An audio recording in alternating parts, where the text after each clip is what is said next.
Lo que os voy a contar tiene muchísima repercusión para la investigación en medicina, para las neurociencias, para la farmacia, pero sobre todo, y es con lo que me quiero quedar hoy, tiene muchísimo que decirnos a nivel personal y a nivel social. Lo que os voy a contar hoy es cómo la ciencia, la neurociencia en este caso, está redescubriendo que el cuerpo interacciona constantemente con nuestro cerebro. Os propongo un recorrido de fuera hacia adentro y de abajo hacia arriba por el cuerpo para que veamos cómo influye nuestro cuerpo en nuestro cerebro, en nuestra mente, al fin y al cabo. Y empezamos hablando por la postura corporal. Si nos hubiesen preguntado, ¿no?, posiblemente cómo influye la postura en nuestra mente, en cómo nos sentimos, pues quizá la mayoría de nosotros hasta hace muy poco hubiéramos dicho que mi estado emocional, el cómo yo me siento, qué estoy pensando, influye en mi postura. Si yo estoy triste, me agacho, mi cara lo refleja y el cuerpo sería pues un reflejo de nuestro estado de ánimo. Pero lo curioso, ¿no?, y lo que está ahora devolviendo la neurociencia es que esa flecha va en los dos sentidos. Cuando yo estoy mal o cuando yo estoy bien, mi cuerpo lo refleja, pero cómo está en mi cuerpo también influye en nosotros mismos. Hubo unos estudios que se realizaron en universidades de Alemania y de Estados Unidos que mostraban que cuando nuestro cuerpo está encogido, cuando nos inclinamos, cuando tenemos una postura más de recogimiento, de sumisión, podríamos decir, se ve afectada en nuestros procesos cognitivos, es decir, nuestra atención y nuestra memoria. Somos capaces de memorizar menos, prestamos menos atención a las cosas, porque nuestro cerebro interpreta que si nuestro cuerpo está en una postura de sumisión, de tristeza, de encogimiento, es porque no estamos saludablemente, ¿no? Y por tanto los procesos cognitivos lo reflejan. Pero no solo eso, no solo la postura, una postura corporal encogida afecta a nuestra atención y nuestra memoria, sino que esa misma postura, solo por tener esa postura, nos hace aumentar lo que se llama el sesgo negativo, es decir, de todo lo que suceda en el mundo, de todo lo que esté pasando a nuestro alrededor, nos vamos a quedar más con las cosas negativas que con las positivas. Memorizaremos más aquellas cosas que tienen un talante negativo. Cuando tenemos posturas que podríamos decir con un toque más chulito, ¿no?, de una apertura de piernas, una torsión de la espalda un poquito más estirada, pues aumentamos nuestros niveles de cortisol, que es esa hormona que genera nuestro cerebro, más responsable del estrés. Aumentamos los niveles de cortisol cuando estamos muy estresados, cuando tenemos ansiedad. Pero también esas posturas que a veces tomamos sin darnos cuenta afectan a nuestro sistema endocrino y son capaces de aumentar los niveles de testosterona. Entonces, fijaros, ¿no?, la postura corporal es capaz de darnos ese mensaje de vuelta al cerebro, el cerebro lo interpreta y como tal el cerebro responde ante ello. La postura del cuerpo es cuando observamos a alguien, cuando estamos hablando de alguien, no solo estamos escuchando lo que está diciendo, es más, damos mucha prioridad, mucha importancia a la postura, a lo que nos está comunicando el cuerpo del otro. Cuando ponemos esas posturas más encogidas o esa postura un poco más agresiva, le estamos comunicando muchísimos mensajes a la persona que nos está viendo. Pero sobre todo, si hay algo que se contagia y si hay algo que le gusta mucho al cerebro, es sonreír. La sonrisa beneficia al sistema nervioso, al sistema cardiovascular, al sistema endocrino y al sistema inmune. Solo por el hecho de sonreír, independientemente de que haya un motivo o no, sonreír es un feedback que nuestro cerebro interpreta como que las cosas a lo mejor no son tan duras como nosotros pensábamos. Sonreír es una cosa que pacifica nuestro estado emocional, nuestro estado de ánimo. Entonces, ¿qué aprendemos de estos enfoques que nos está diciendo la neurociencia sobre la interacción entre la postura corporal y el cerebro?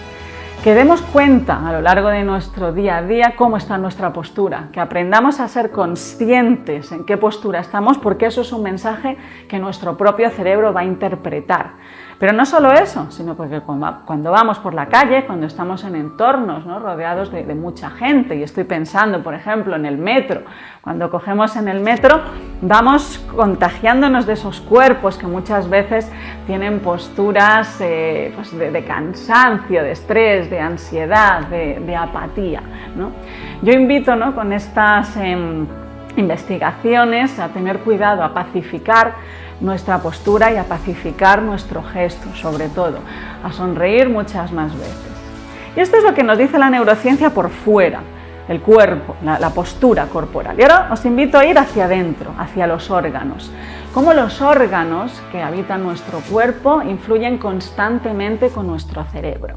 Y vamos a empezar por uno de los grandísimos hitos de la neurociencia más actual, algo que está suponiendo una absoluta revolución a nivel científico. Y es lo que se llama el eje intestino-cerebro. Nuestro intestino se descubre y se publica hace poco más de 2-3 años, se publica en una de las revistas más prestigiosas, en Science, que nuestro intestino se comunica constantemente con nuestro cerebro. En nuestro intestino, en el colon, tenemos hasta 2 kilos de bichitos minúsculos que componen lo que se llama la microbiota. Esos bichitos actúan, ¿no?, sobre nuestro sistema nervioso y sobre el sistema endocrino e inmune. Tienen muchísima relevancia en cómo responde nuestro cuerpo a diferentes ataques. Pero lo que nos quedamos hoy es con la interacción entre el intestino y la actividad neuronal. La actividad, el comportamiento de esa cantidad de bichitos que está en nuestro intestino está regulando la actividad bioquímica de nuestro cerebro. Y se dice que es uno de los grandes reguladores de nuestro estado de ánimo. Fijaros hasta qué punto llega la interacción que tiene.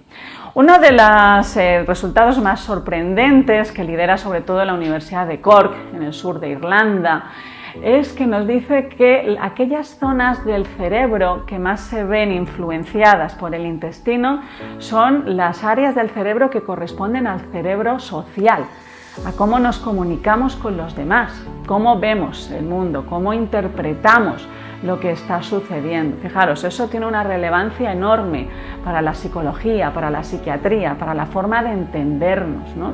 Cómo las culturas, los pueblos, no solo se componen de su lengua, de su hábitat, también compartimos gastronomía. Y eso nos hace, pues, ser seres más similares. La microbiota, pues, que son todos estos bichitos que componen nuestro intestino y que influyen en el sistema nervioso, en el sistema endocrino y el inmune, como digo, se ve afectada sobre todo por la dieta, pero también por el ejercicio físico, que llevemos una vida sedentaria o no, por la forma en que hemos nacido por el canal del parto, hemos nacido por cesárea, hemos tomado leche materna o no. Se ve muy influenciada también por los niveles de contaminación que haya en el aire, eso es muy importante. También por la cantidad de antibióticos que hayamos tomado. Y también, algo que es importante, es la diferencia que seamos hombres y mujeres. En ese sentido, pues nos está devolviendo todos estos estudios de la microbiota, hablar de la importancia del estilo de vida.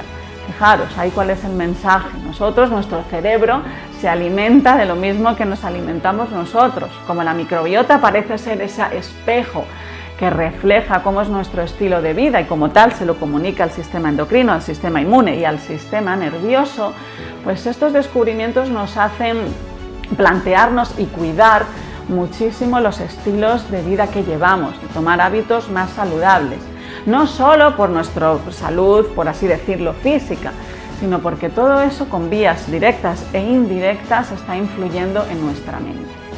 Esto es a nivel de las investigaciones que se han hecho sobre la microbiota. Pero hay un estudio que a mí me gustaba especialmente, que fue muy llamativo y que se realizó en la Universidad de París.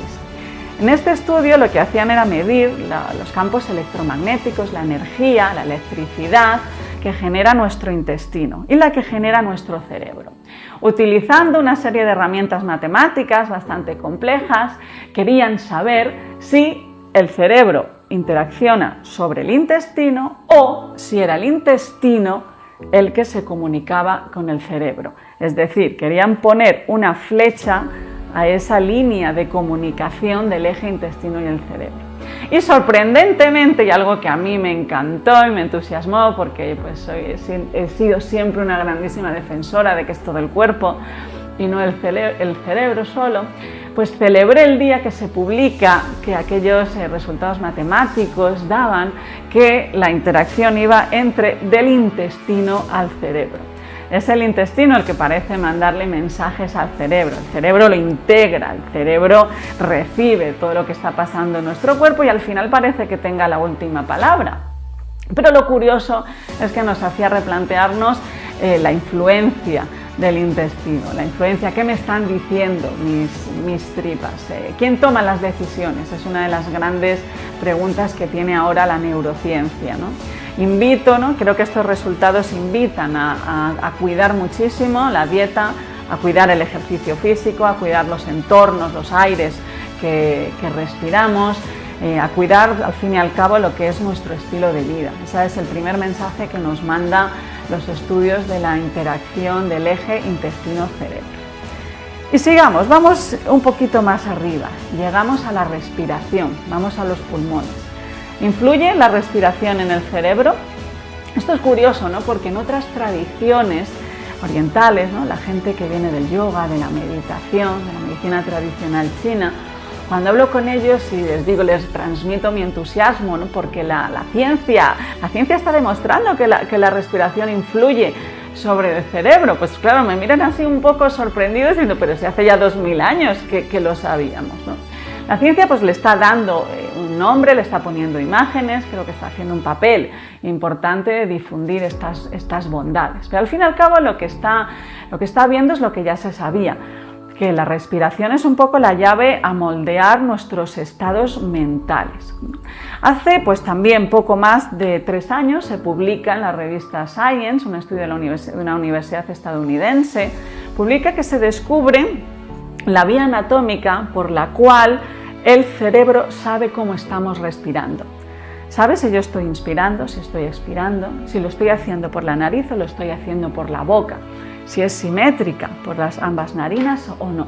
Todo aquello, lo que compone el patrón respiratorio, parece que tiene muchísima relevancia para el cerebro, pero no solo para los procesos de oxigenación y su repercusión en el sistema cardiovascular, sino que lo interesante, lo que demostraba este artículo a través de esas vías neuroanatómicas de la respiración, es que la forma en que tengamos de respirar influye sobre nuestra atención, sobre nuestra memoria y sobre la respuesta que tenemos a las emociones, cómo respondemos ante una emoción. Fijaros, ¿no?, lo interesante que es eso.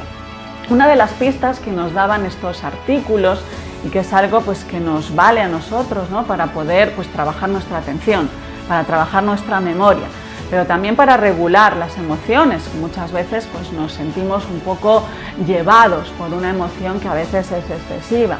Muchas veces nos vemos contagiados por miedos, ¿no?, que navegan por nuestra sociedad, ¿no?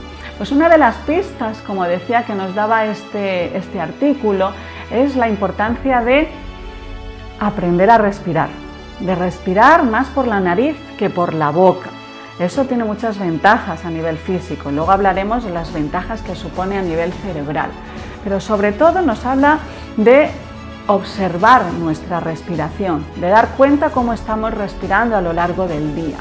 En esos momentos en los que nos vemos, pues como digo, saturados o secuestrados por una emoción, tenemos una llave absolutamente en nuestra mano que es aprender a respirar de una forma un poco más lenta. Ralentizar nuestra respiración es algo que calma muchísimo el cerebro, que apacigua un poco la respuesta de los sistemas emocionales de nuestro cerebro. Y esto es lo que descubren unos investigadores en una universidad italiana, donde apoyados en técnicas de neuroimagen vieron cómo los sistemas emocionales, los sistemas límbicos de nuestro cerebro, aquellos que están involucrados cuando tenemos una emoción, pues vieron qué pasaba con ellos cuando respiramos por la nariz o cuando respiramos por la boca.